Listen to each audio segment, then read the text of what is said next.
In the book of Matthew, the 27th chapter, starting with verse 46, we have the account of Jesus he's taken on a beating. Well, he's been beaten pretty bad. You can't even tell if he's male or female or if you can't tell what he is because he's been beaten so bad. He's had his beard plucked out. His his bones are out of socket. All this stuff. They've whipped him with the cat of nine tails. Well, it makes open wounds on his back. He's so bruised and bloody after they punched him, stuck a crown of thorns on his head. After all this stuff, they place him on a cross to embarrass him even more. For 6 hours, he endures the cross. So noontime hits. Everything's pitch black. And for 3 hours, he's in the darkness. And towards the end, right before he dies, he says, Eli, Eli, lama sabachthani. My God, why have you forsaken me? Now, some theologians say, well, this is when God turns his back on him. No, no, no. Sometimes we come up with things because we don't understand Hebrew, we don't understand the Hebrew customs, the Jewish customs.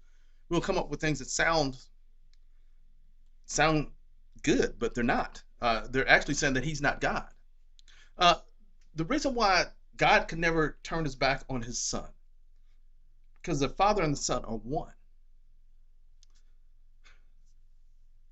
They've done everything together.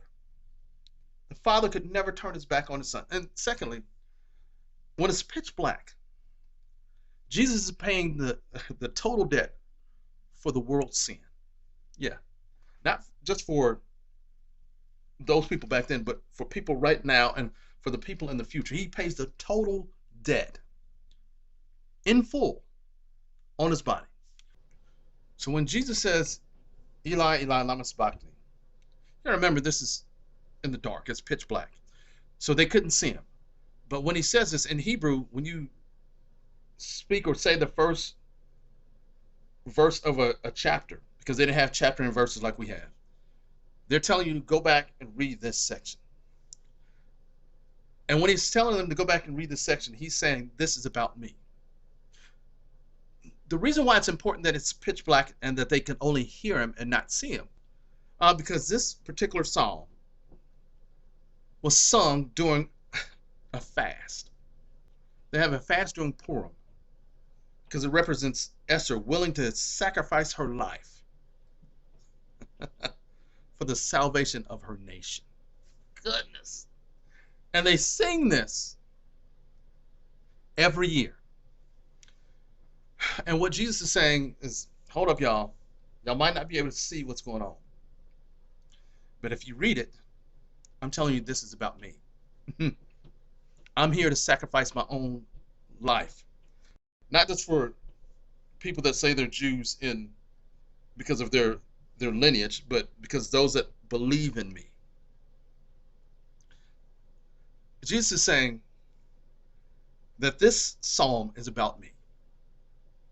Matter of fact, in verse 1, after you have, my God, why have you forsaken me? The next portion of verse 1 is speaking of who the Messiah is, who the psalm is about. Oh, goodness. It says, why are you so far from me, far from my deliverance and the hearing of my groaning? In verse 1, the word for deliverance doesn't mean deliverance. It does not. Oh my goodness, it does not. It means salvation. The root word is Yeshua. And if you didn't know, Yeshua is the Hebrew name of Jesus. It's spelled, in this context, it's spelled Mem, Yud Shin, Vav, Ayin, Tav, Yod. It is. That's quite a bit. Okay, so in Hebrew grammar, if you have a mem at the beginning of a word, that's not the root of the word, it's just at the beginning of the word, it tells you what tense the word is. Like past, present, and future.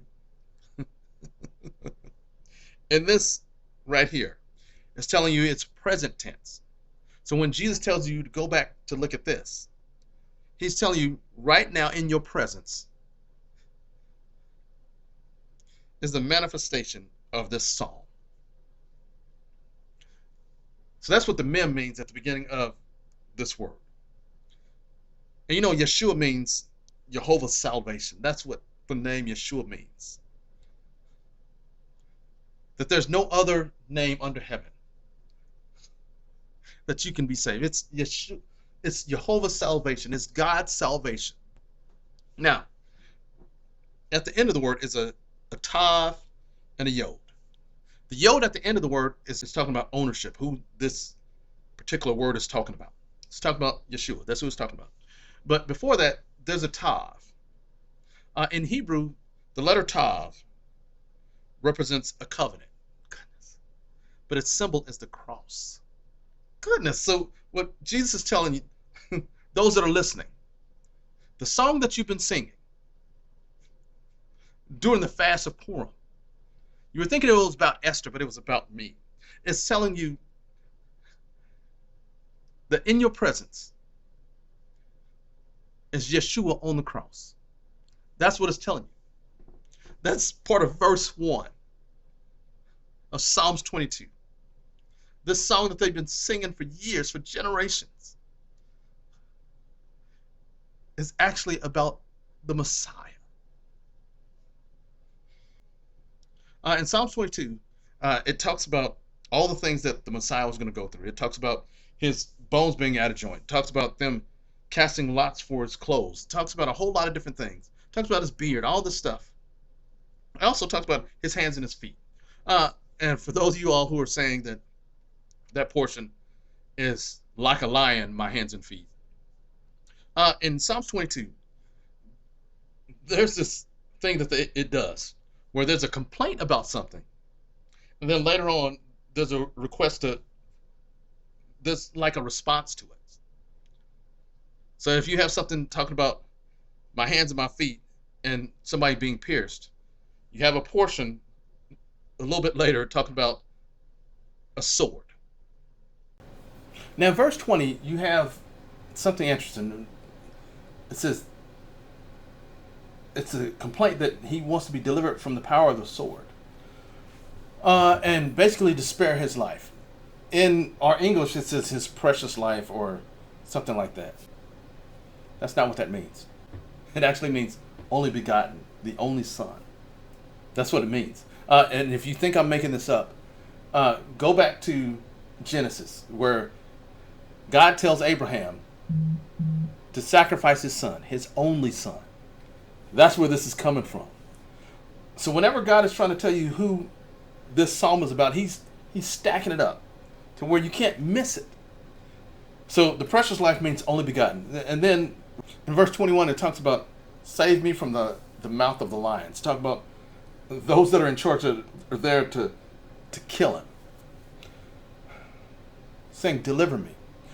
This particular word is salvation, but it's the root word for salvation. It's Yasha. Oh, goodness. All through the Psalms, God is just smacking you with this stuff. Yasha. Okay, the first time you see this word is back in Genesis. I believe around Genesis 4, where Cain and Abel are bringing their offerings to God. They are. And Cain brings the fruit of the ground. That's not what was required.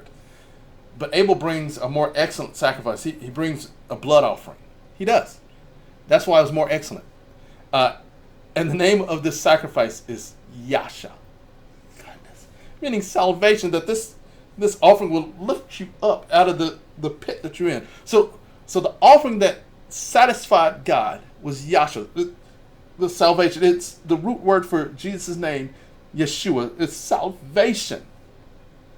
So after verse 21, the psalm flips. It changes. It turns from one that is complaining to one that's declaring God's goodness, his greatness, his salvation.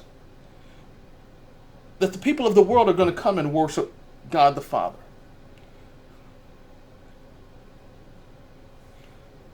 This is what Jesus told the people that were within earshot. He told them to go read this. Remember the song that you've been singing about Esther. It's actually about me. That's what Jesus was saying. He says this before he dies for the sins of the world. This is what Jesus spoke on the cross.